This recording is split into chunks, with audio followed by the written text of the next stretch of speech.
Yo, what up, guys? Today I'm going to be talking about my switch from New World PvP to Guild Wars 2 PvP.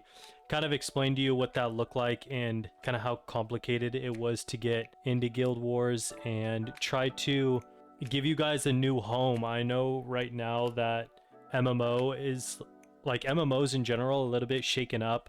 It's really just the old ones that rule right now, and after all the new world players got spread out, there's kind of just like the empty void of like, yo, what game do we go to if you're not on like Marvel Rivals or Arc Raiders or whatever's bumping right now and you want an MMO with some PvP? I think Guild Wars 2 is probably the best thing to get into right now. I would say it's a combination of New World and League, and there's some pretty good similarities in that League in terms of like the camera and the amount of abilities you have, and then New World in terms of the structured PvP that they had like New World, and then the World v World. So I have about 300 hours on Guild Wars 2 right now. This is fresh after leaving New World, and on New World I think I had not too many hours. I think I had about 500 hours. I was kind of a pretty big PvEer on that game, but then for like the last 150 hours I switched to PvP, which is nowhere near the professionals that were on there, but I was a musket rapier player and had that build going on, and it was really fun. I played with the big Zergs and the town capping or whatever that was. It was a lot of fun. It was not as sweaty as some of the professionals play, so I can't really speak on that, but I can speak on at least being able to move on to another MMO like Guild Wars. So the coolest thing about Guild Wars 2 is it's free to play, and if you're a PvPer, it's kind of even more free to play, apart from the elite specializations which you get from expansions, but those aren't necessarily needed. Based on what I've seen, the core specs are really good. Of course, they're not going to be, you know, top tier best of best. You can still compete actually completely playing for free. When you first start the game out, you're going to be level 0, and I believe you're going to be level 5 to jump into the structured PvP, which is super cool. So you can start the structured PvP right away. You'll be able to compete at the same gear level as everybody else right away with the structured PvP. So if you're a big PvPer and you don't want to spend like 3 weeks questing to get level 80 to jump into the World v World, you can get level 5 and jump straight into the structured PvP and at least figure out if this is the kind of game that is worth putting some time into because of that. So yeah, it takes a second to get into the PvP. Okay, so regarding the free to play PvPers and what it actually is going to look like when you jump into this game, you do your little bit of questing, and then you're going to come up here and you're going to join the PvP lobby. I'm in it right now, but this will say join. I think you could do it when you're like level 2 or 5. So if you're free to play, you can jump in right away, and the game will automatically unlock your character's core specs. So what that means is I'm playing as a thief, and this will be the same. These will be on the same place for everybody. But when I come into here as a level 5 free to play, it's going to unlock Deadly Arts, Critical Strikes, Acrobatics, Shadow Arts, and Trickery, and those go into your build. So this is kind of where it starts to get a little bit like the runes in League, and then your build customization in New World. There's so much fine tuning in this, and it gets really fun because you can work on your build, go back into the PvP, work on the build, go back into the PvP, but we'll get more into that later. For this, I want to discuss these core specs and how you guys will actually be able to compete with everybody at a super high level with being free to play. So these are the free ones right here, and then when I go into my build editor, these are both of them right here. You can just kind of ignore this one because this is an elite spec. I like the elite spec more than the core build. But if you're just trying the game out and you come into here, you could see that the core builds actually compete really well in the structured PvP, which is PvP Conquest. It's a 4 out of 5 or a 4.4 out of 5.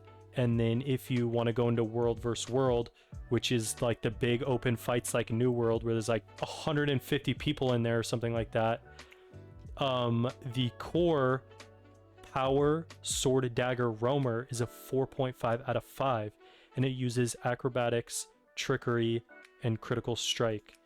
So that would be right here, and you would just, for you it's going to be different, but for me I would just switch to critical strikes and, you know, choose the ones that it says.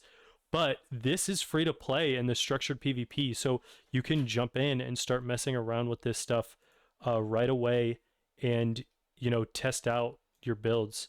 And actually, now that I'm looking at this right now, I actually don't have Spectre unlocked, but I have the expansion that this is in, so I can try these without actually having them unlocked in the structured PvP. Okay, so how does the structured PvP differ from the World v World? And the structured PvP is 5 teams of 2, and they cap 3 points. Depending on what you're playing, that's Conquest, I think. Most people just play Conquest, but they cap points, and you get points for capping, and then you also get points for eliminating players on the enemy team. So it's actually really fun. You can hop into the structured PvP right away. You actually also unlock currencies and gear from doing that. So when you get these currencies from the reward track, there is ascended gear that you can buy with that, which is the best armor in the game. It's the highest spec armor in the game. Legendary is right above that. In my opinion, as a PvPer, it's pretty much useless. I'll talk about the gearing later, but for the PvP, you know, you're getting your rank done. You got your legendary, platinum, gold, and silver, and bronze, so you can tell I'm just like the absolute GOAT at the game, being over here at top of silver 3, but with all these divisions above me. But while you're in here, you're actually unlocking currency, so it's really cool because there's a good little mix of PvPing and unlocking better gear at the same time.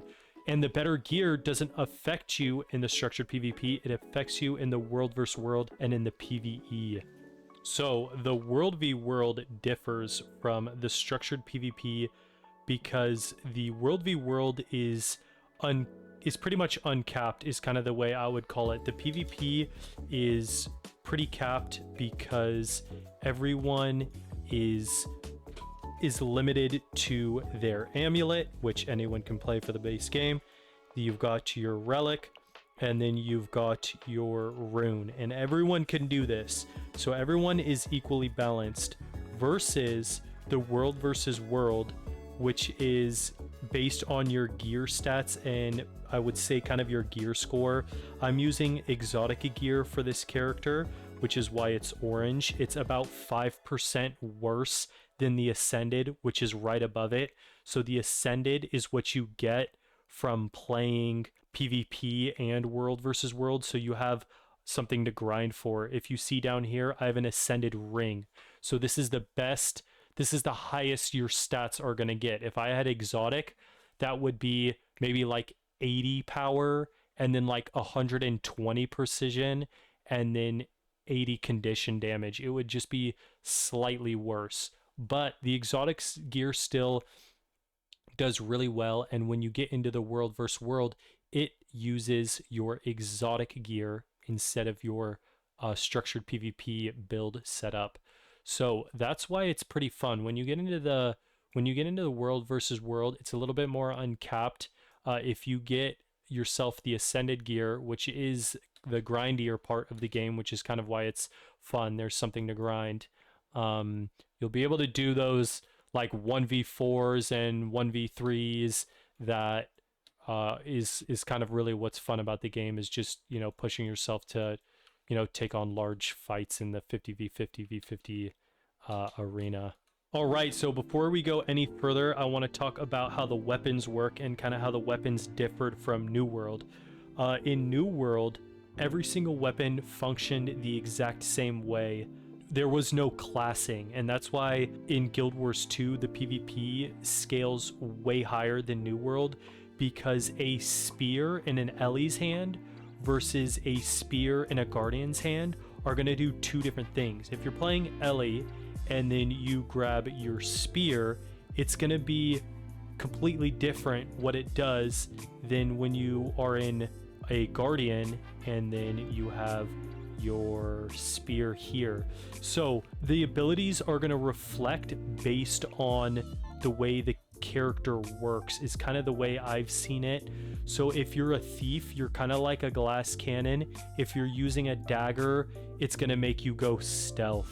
You're going to be invisible. You're going to have poison versus the Ellie having a dagger, which is like going to throw fire, do electricity. That's kind of how the way the classing works. So when you're playing Guild Wars 2 and you're like, holy cow, what character do I choose? If you go Guardian and you're like, this is stupid, this is just going to be a healer. If you do Guardian Greatsword, it's going to function like a Greatsword. And then if you go Warrior Greatsword, and we'll grab Greatsword, it's still going to do Greatsword stuff. It's just going to be a little bit different, where like the Guardian's Greatsword might have like healing or something. It has a pole, has a symbol that you place on the ground, has a jump, looks like it does do some healing. So that's kind of the way the weapons function differently. But I guess while we're in here, we'll talk about the way the hands work, because this is also different from New World versus New World, where it's like, yeah, your character has 2 hands versus like this game where your character has 4 hands almost. So I'm gonna actually go with the thief on this case. So if I'm gonna play a thief, I'm gonna use a 2-handed weapon like a short bow, and it's just gonna do, you know, its normal things with 1 through 5, and then I can put my short bow away and take out 2 more weapons. So on my other hand, I'm gonna run a sword. Where the hell, boy? Sword. And then I'm gonna run dagger. So it's gonna function a little bit differently in the way that New World works, where it's like I can have my bow out and then I can switch, or I can have my sword and dagger out and then I can switch to my bow. So this is kind of the difference.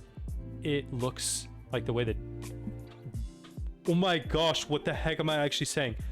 This is the difference between New World and Guild Wars 2, is the weaponing. It's a little bit different. So when you go to choose your class, you don't have to choose wisely. Just be like, I'm gonna do Ranger, and in the Ranger I'm gonna play Greatsword because I want to spawn a werewolf when I use my Greatsword, instead of like Warrior Greatsword, right? Where like the Warrior Greatsword is probably just gonna do like damage, does damage 3 times, spins and does damage, throws Greatsword, does damage, goes forward and does damage, versus Guardian Greatsword, which is gonna do like a little bit of healy. You feel me?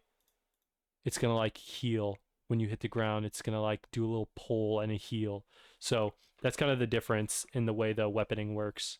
Alrighty, so let's talk abilities and weapon skills and kind of how those work, similarities to League of Legends and New World. So New World, you had your 2 weapons and each weapon had 3 abilities. And then in League of Legends, you have your champion that does your, holy cow, it's like I'd never played League before. I think you have 4 abilities for League of Legends and then 2 summoners. I don't know why I'm tripping right now. It's because I'm in Guild Wars and I'm looking at my screen. But for Guild Wars, you have 5 weapons, or you have your 5 weapon skills, and then you have a whole nother bar on the right that are also skills. And that can be complicated for people to figure out and learn.